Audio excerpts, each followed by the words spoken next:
And now, your first alert weather.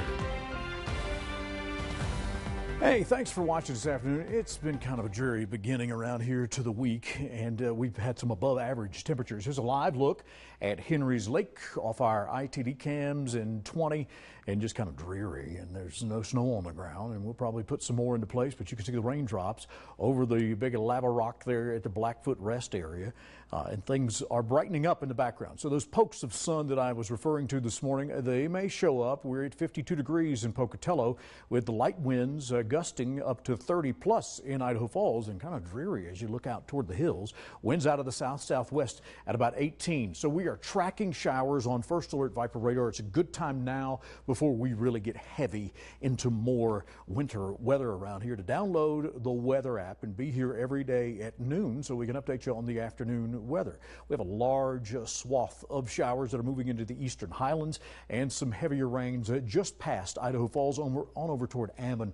And they'll be hanging out for the next 30 minutes or so, and then it makes the changeover into the hills, and we've got some heavier showers just pushing out of Arco toward Howe, moving to the north and the east, and all of this with a front with some gusty winds for the afternoon and just dreary conditions. 47 in Driggs, 45 in Jackson and Soda, and we've got about 46 on into Salmon. It is 45 into DuBois, and we're looking at flirting with 50 degrees for the afternoon. Most of us are in the proximity of the 50s. Blackfoot with a shower just running through there at 49 degrees. So take a look at the winds, 10 to 20 plus, and then gusts to beyond that. We've already seen a 31-mile-an-hour gust into Idaho Falls, a 15-mile-an-hour gust into Blackfoot, and this is going to continue, and it's probably going to pick up into the afternoon. We have another front and a lot of energy that's coming with it, and with that comes the chance that it's going to get cooler. So with more showers in play for the afternoon for the central Snake River Plain on into the desert, making that changeover into some snows for 6,000 feet and above. We'll see some of these rogue showers push through, and you may hear a rumble of thunder as well. Rexburg looks like you're in line on into the 3 o'clock hour with some Sun Valley snows and just on the edge of the desert there. And this light shower chance will continue for the mountains on into De La Mañana. So we'll see the clouds break up with the winds that push through here. We may have some fog that's around for tomorrow, but the temperatures are going to drop significantly, probably about 15 degrees on into midweek. So if we're in the 50s today, that means 40s tomorrow with lows into the 20s. And if that's the case for the valley, that means western Wyoming is going to be in the teens and tweens. We've got gusts scheduled this afternoon of 15 to 20 miles an hour, and the highlighted areas stand the most potential for that energy. So we'll see continued windy conditions into the nighttime hours, and then we get a little burst tomorrow as well as things get into midday. So we got a couple of windy days. Election day will be a little dreary, and then you're just going to be brisk, but don't let it stop you from voting. And just remember, if you don't vote, you can't have an opinion. 46 into Island Park. I don't want to hear about it. I don't want to hear about it. 53 into DuBois, 51 into Leadore, 50 in Arco, 48 Jackson, mid-50s for the afternoon around here. These temperatures are going to sink. We'll be in the 30s. I didn't wet my whistle enough there to get that in, but 20s.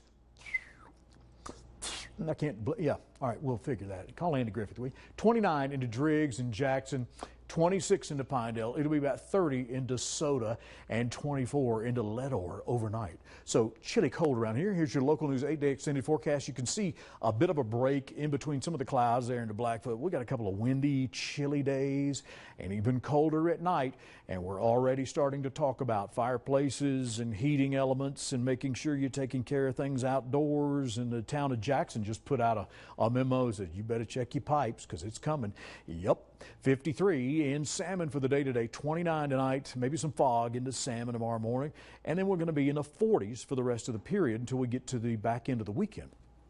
So we're blowing out all this insulation that we have right now, pulling it away, pulling the covers back, and things are going to get chilly around here with 40s in the daytime and 20s at night. It's time for the big jacket. 48 Jackson, 28 tonight. I bought me some long underwear over the weekend. They got a 2-pack deal over at Costco. It was great. I'm missing my long john breeches. I have the tops, but I don't have the bottoms. So I'm becoming one of those people. 42 into Wednesday, down to 24. So if you've seen my long underwear, please return it and bring it on back. 54 into Idaho Falls. Maybe it's a windsock somewhere in Wyoming. Down to 37 tonight. We're going to be in the 40s and then 20s overnight in